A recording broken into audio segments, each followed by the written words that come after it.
pergunta, que até estava vendo um post seu aqui, só para ajudar a desenhar um pouco, porque parte dessa arrecadação que hoje a gente está vivendo também, né, só para entender um pouco do tamanho do impacto, né, dos fatores, que talvez você tenha o número em mais detalhes, da arrecadação que a gente está vivendo hoje, né, esse lado positivo, também é fruto da melhor estrutura de capital das empresas e, sobretudo, das empresas estatais, né? Ou seja, as empresas estatais estão hoje com menos dívida, menos alavancada, gerando mais lucro, recolhendo mais imposto, e isso acaba virando também superávit para o país. Mas só para fazer de novo essa conexão com o micro, com o macro, no quanto que isso é relevante também, essa saúde financeira das empresas, principalmente das empresas estatais, né? Sim, sem dúvida. A gente está começando um ciclo de commodities favorável às empresas no momento que as empresas passaram por um processo de desalavancagem. Acho que vale lembrar, né, por que a gente está tão bem nesse ciclo, sob esse ponto de vista, porque a gente também sofreu muito, né, em 2014 e 2015. Então, se a gente retomar a queda de PIB que a gente teve em 2014 e 2015, uma recuperação tão lenta que a gente teve após esse período, né, a gente sempre falava, cadê aquela recuperação cíclica, né, ela nunca veio. Então, a gente está devendo, né, então parte dessa melhora hoje é um reflexo de toda a demora que a gente teve para ter aquela recuperação, né? Então, quando as empresas, quando a gente passa por um ciclo econômico, né, de crescimento e depois de ajuste, a gente passou por esse ciclo de ajuste nas empresas, né? Então as commodities caíram, a demanda caiu, as empresas estavam com muitos projetos ali, entregaram muitas expansões, tanto a Petrobras quanto a Vale, pegando esses dois exemplos aí para as pessoas entenderem. Elas entregaram muita expansão, muitos projetos de investimento com uma alavancagem muito alta, e aí veio uma queda das commodities e foi necessário fazer todo um ajuste, né? Teve até redução de ativos, venda de ativos, isso tudo fez parte aí de um ajuste.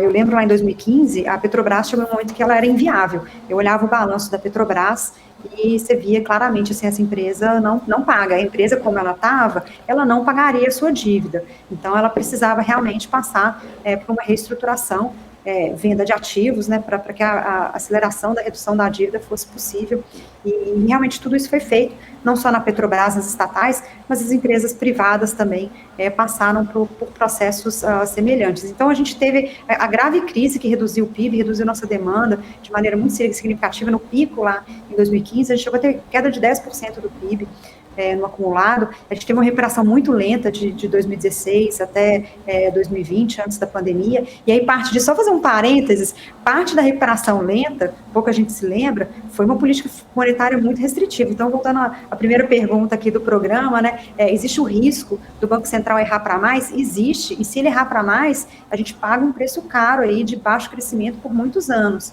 quem está aqui há mais tempo vai lembrar, o Ilan, ele foi muito criticado porque ele demorou muito aí para reduzir os juros. Então, a gente teve um crescimento muito baixo de 2016 até 2020. E agora, com a melhora do ciclo, né, com a retomada do crescimento pós-pandemia, a gente teve a pandemia no meio aí, interrompendo esse processo, mas passada a pandemia, as empresas voltam a vender mais volume, com preço maior e com balanços extremamente ajustados, balanços ajustados para um momento de crise. Então, isso vem se refletindo nessa alta de lucros que a gente vê nas empresas, que reflete numa alta também de dividendos aí, não só para os acionistas, mas para o governo, e também na alta da arrecadação de imposto de renda. E por isso que, quando muita gente fala, mas essa melhora da arrecadação é só a inflação. Não, não é só a inflação. Ela tem realmente uma melhora, e o lucro sobre o capital no Brasil hoje está maior, ele vai demorar mais para cair, mesmo se a gente tiver uma inflação caindo rapidamente no próximo ano, esse lucro ainda continua robusto e gerando uma boa arrecadação para a Receita. Então, por isso que a gente tem essa expectativa de um superávit, salvo um novo governo, com novos planos de gastos aí, a tendência é a gente ter um superávit de 1% no próximo ano. Esse processo, esse choque, né, relativo de preços, que vem favorecendo as empresas e seus lucros, ele demora mais, né, para que os outros salários, né, acompanhem.